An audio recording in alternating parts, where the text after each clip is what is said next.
Hi, and welcome to the Christian Homeschool Moms podcast.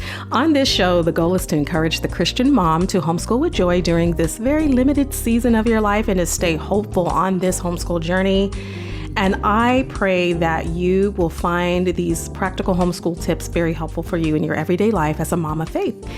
And I'm Demetria, your host. I'm a veteran homeschool mom of two wonderful daughters, one in college and one in high school. I'm a wife, a songwriter, podcaster, and child of the King. And I'm very happy to be your host. So my last episode was several months ago where I shared information about homeschooling middle school, and it's been quite a ride since then. So some of you know that I've had this lengthy break because of a change in my career path over the past couple of months, and I ended up hopping on a teaching opportunity, which had been super time consuming, working at my daughter's school because she went off to school for the very first time. And I may share about that in an upcoming episode. I'm not sure. But on this show, I just wanted to be sure and share one last interview for 2023 before we start a new series in 2024. So my last interview for this year will be with Meghan Devito. And I'm going to introduce her in a moment. And I just wanted to kind of give you a little bit more on the background of what happened these past couple of months is that I have learned so much about myself in working at her school, as my daughter and I both have kind of changed gears for this year, and she's in school now, not online school anymore, but actually at school. I'd love to share more about that in a future episode because I think you might be interested in why we chose this and how she has responded to going from homeschool to the classroom. And so I think that might be of interest to you. She's really enjoying herself right now. And so we'll talk more about it another time. But needless to say, my life has definitely changed in more ways than one. So my last couple of episodes that I'm doing for the Her Business Elevated podcast, which you can also find on Apple Podcasts, is about self-care. And it's because this has been my season of really zeroing in on what it is I need to take care of me, because I realized how very fragile life can be and how it's so important to take care of ourselves before we get an initial diagnosis on something. That's why I talk about self-care so much, because I know it's so important, and our health is not something to play around with, and it's not guaranteed, right? Like, life is not guaranteed us every day. And when we wake up each morning, it's a blessing. And when we have breath in our lungs, it's a blessing. And so to have your health, it means so much to be able to open your mouth and talk, and to be able to hear a sound come out of your mouth. Every little thing that works in our body is a blessing. And I am so grateful to be able to live and to enjoy life. And so that said, I just want to give you more encouragement in the area of self-care. And I might do, like I said, one more episode. I may or may not. We'll see. It's my last interview for the year, but not necessarily in my last podcast episode. I may do one more. But this is with Meghan. And I think that what Meghan offers to us is helpful for homeschool moms, because we need to be able to take care of ourselves on so many different levels. And so that's why I keep bringing that to this show this year. There's a lot of push and a lot of intentionality in these episode topics, because I want us to focus on taking care of ourselves. So Meghan has a passion to help clients build boundaries and starving distractions in all areas. She has over 20 years of leadership experience in developing people to live their life to the fullest potential. The essence of Meghan's work is to facilitate self-growth by helping clients identify boundaries and the core challenges in their life so that they can overcome them with confidence. Meghan holds certifications as a Christian life coach. She has coached in a variety of industries, including direct sales, consulted for small businesses, and she's been a leader in Fortune 500 companies. So I'm going to get straight into this interview with Meghan, and I pray that you are blessed by the rest of this episode. Hi, everybody, and welcome to the Christian Homeschool Moms podcast. I have a special guest today, and her name is Meghan Devito. She is a Christian life coach, and she's helped clients identify their boundaries and the core challenges in their life so that they can overcome them with confidence. She has also been a leader in Fortune 500 companies, and she has a lot to share with us as moms of faith. And so I want to welcome Meghan. Thank you so much for being here today. Thank you. It's such an honor and privilege. So thank you for this opportunity. You're so welcome. And you have a lot to share with us today, but we're going to get started with our basics, just kind of getting to know you. So I always do a get to know you segment when we first get started. So if you can just share who you are, maybe a little bit about where you live, your family, some things that you enjoy doing that make your life happy. Absolutely. Obviously, my name is Megan. I'm married to my best friend and Peter, and we have a 15-year-old daughter and a 16-year-old son. And the one thing that I mean, love to do most, that you'll always find me either in the kitchen cooking or sitting with a Ray Dunn mug, having coffee and sharing the word with my family. There's nothing better than being able to do that. So yeah, I'm really simple and just love family time. I love that. Yes.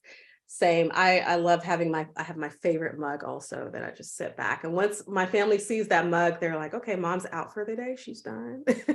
Relaxing. So, okay, you became a Christian life coach is how I introduced you. And so I would love to know your journey to this place of life coaching.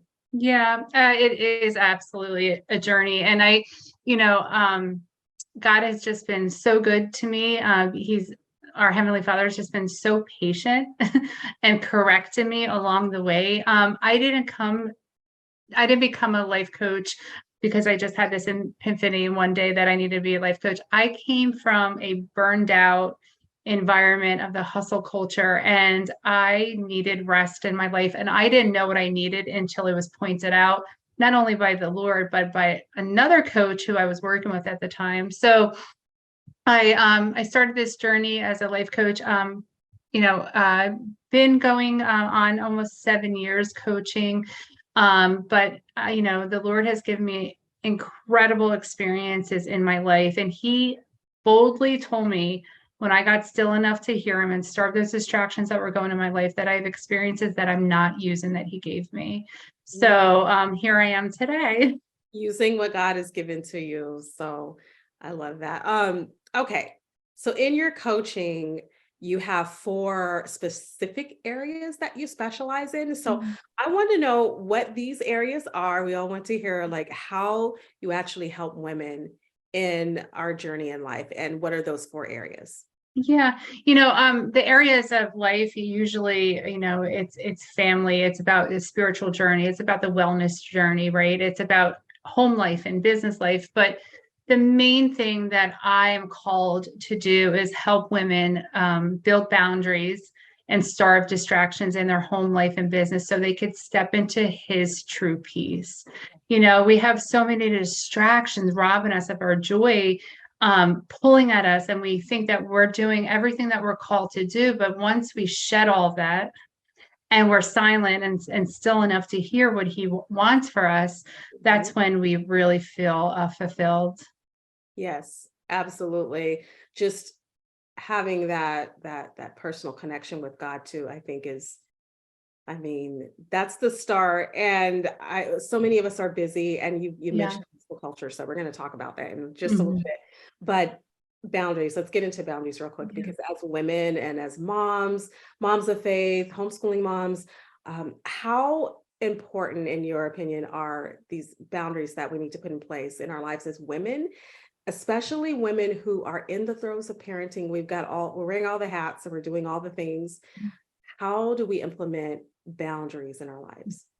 To answer your questions, the first question was how important is it to have boundaries in our life? Boundaries are our lifesaver. I mean, I don't recommend going through life without them because I did for so long. So, right. So boundaries are a lifesaver, and how to implement them in our life. I look to the Lord. Like, the Lord is so clear on his boundaries. And this is something I had to learn the hard way, because we're not born with boundaries.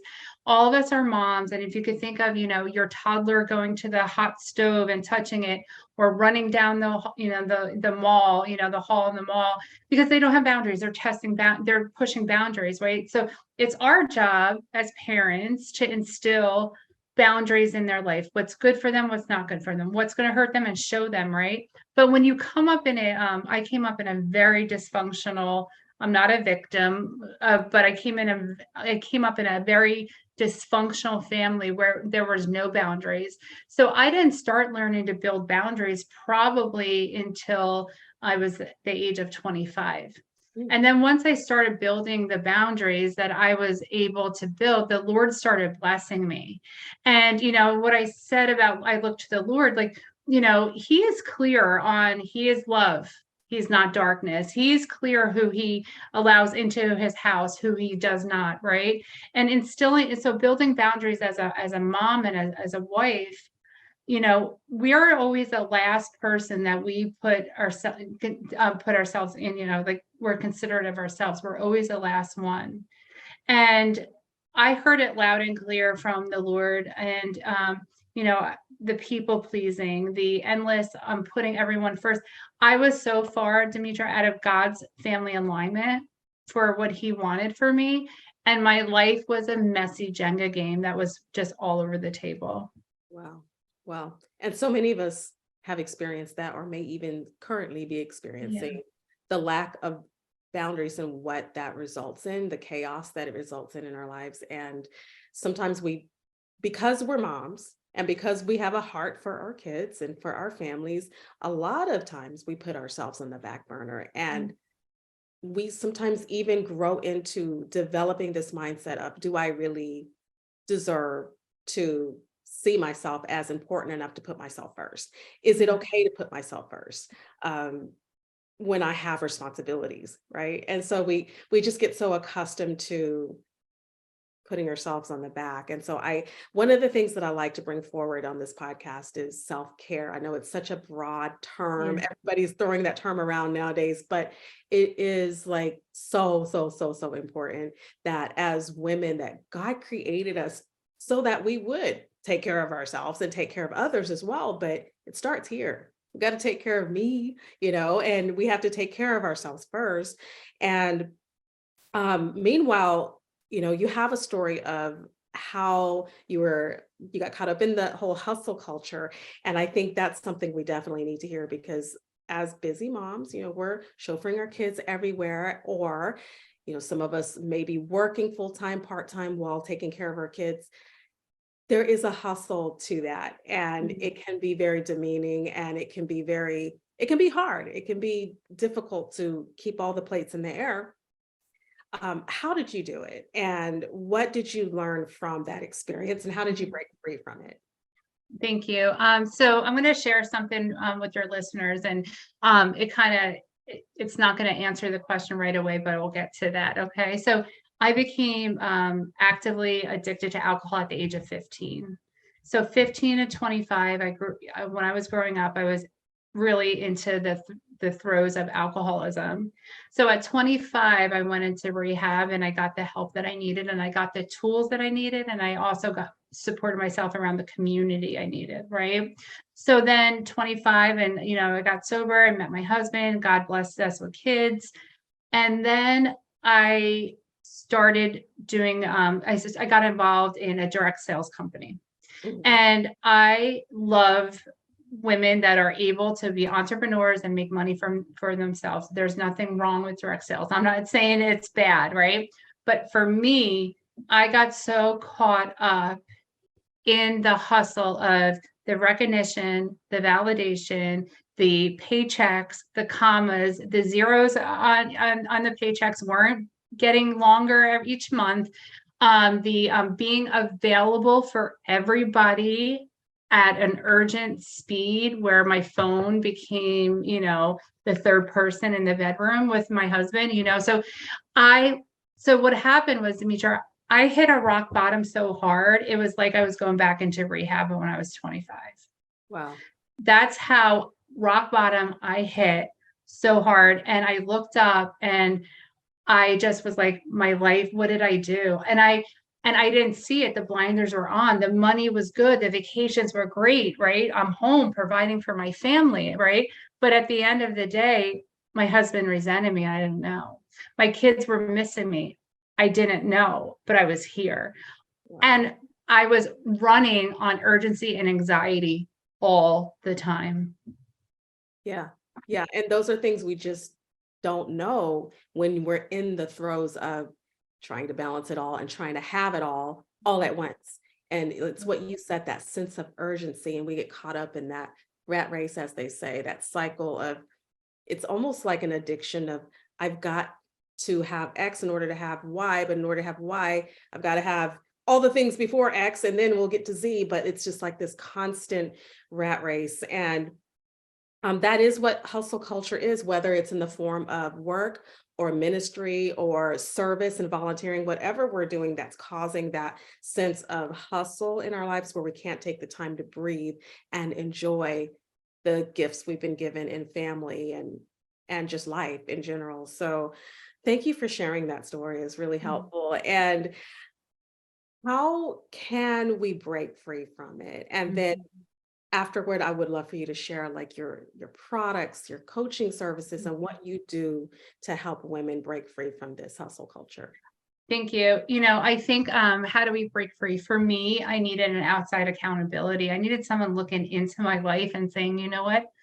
Your heart is right, but everything you're doing is wrong, right? Like, well, you have really good intentions, but it's just messy, right? Because I couldn't hear my husband tell me that, right? Because the way that he was communicating, I thought I wasn't doing enough when I was doing too much, right? So we were missing each other. The communication piece was there. So I hired my first coach. When I was in business, and they called me out. Meghan, are you taking a Sabbath? And I said, no. Why aren't you taking a Sabbath? Right. And I was like, I was convicted that if I wouldn't kill somebody or cheat on my husband, why am I not taking a day of rest? Why am I getting in the car Sunday after service where you haven't even left the parking lot yet, and I'm on my phone answering people? Like, shame on me, right?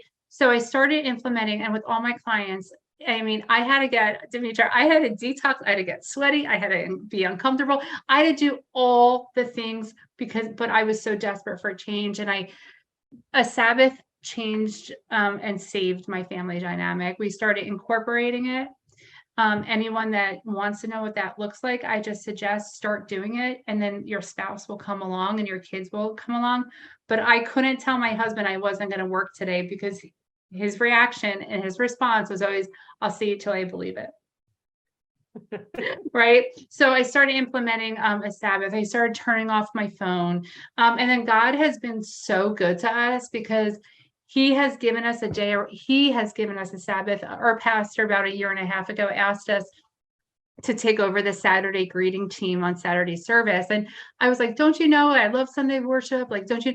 And he put us in the Saturday service, and we go to Saturday service, and we go there, we start our Sabbath, we unplug. Sundays for family, and God just knew what we needed. So how do we break free? I think it's really just getting back to family, God's family order biblically, right? He honors that. Yeah. That's it. That's it. That's what it is. It's, I mean, the simple things that he implemented and told the Israelites to do. It's like, okay, let's look back on at the beginning of time and see, what did he tell them to do? Because that is the basic structure of how he wanted things to run in the universe. And there's an order to it, and there's a reason that he said to keep the Sabbath holy and to rest. He rested on the seventh day. So why aren't we doing that? And I was like, I heard him say, do you think you're so important that you have to be available all the time? I was like, ouch. I know. Yeah, it's like the pride that we don't even know we have. It's like, wow, that hurts. But it makes us take that second look, like, yeah, okay, that's an area of my life that I need to give up to God. Like, we need to have boundaries. And that's one of the boundaries is knowing what belongs to us and what belongs to God, and giving to him what's his. And I just love this, that through your help in this interview, we're able to kind of bring to the light the things that women of God, that God's people need to begin to implement, so we can even enjoy our lives better. It's not just because he wants the glory and he wants us to serve him, but it's also for our benefit.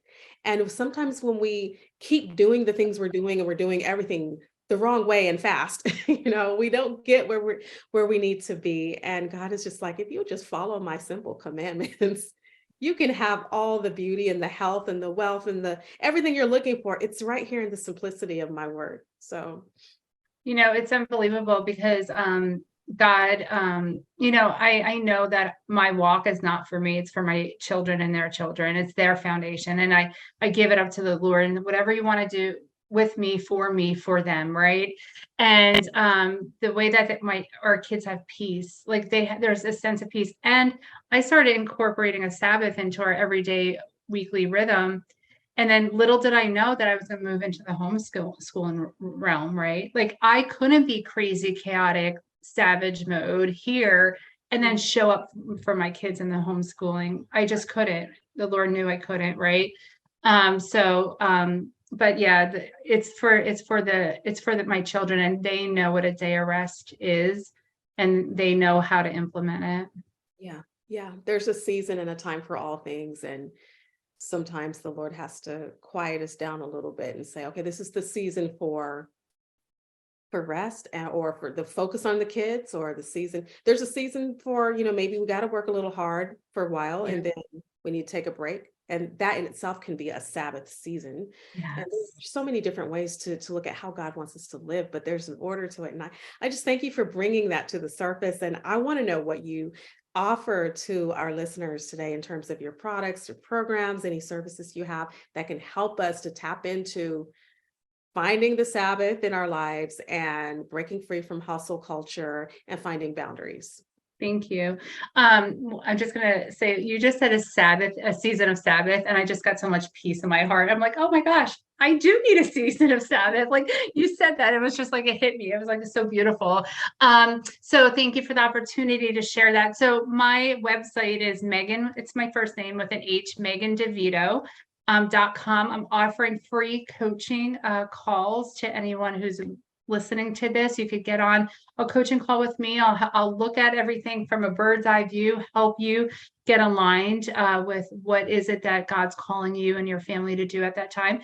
And then also to the first week of June, I have a course that's coming out, how to say no to others and know with a K your worth in Christ, and how we stop people pleasing because of what he tells us to do. So I got some things working. I would be happy to share on my website. Yes, we need that.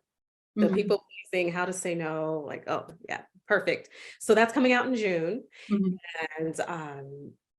And then they can go to Meghan, or we can go to MeghanDevito.com. So can you spell that out for us? Yep. It's MEGHAN Devito, DEVITO, all one word, .com. There is a Meghan I saw without an H, Devito.com. I just realized. So make sure you have the H in it to connect with me. Perfect. And we'll get this all in the show notes for our listeners today. But Meghan, I just want to thank you again for being with us today. It has been a pleasure. It's been encouraging and inspiring. So thank you so much for your time. Thank you. I hope that you enjoyed today's episode. Just to recap, Meghan and I talked about some important boundaries in our lives as women and how we can keep boundaries while in the throes of parenting. We talked about how she broke free from hustle culture and implemented a Sabbath that changed her life, and some ways we as busy moms can do the same. And then she shared with us some of her coaching services and products. So I hope that you'll reach Meghan, and you can find her at MeghanDevito.com, and that is how she spelled it in the episode earlier. So that's MEGHANDEVITO.com. So that's all I have for you on today's episode. I hope you enjoyed it, and keep in touch with me as well. You can find me on Instagram at Christian Homeschool Moms. And until next time, happy homeschooling.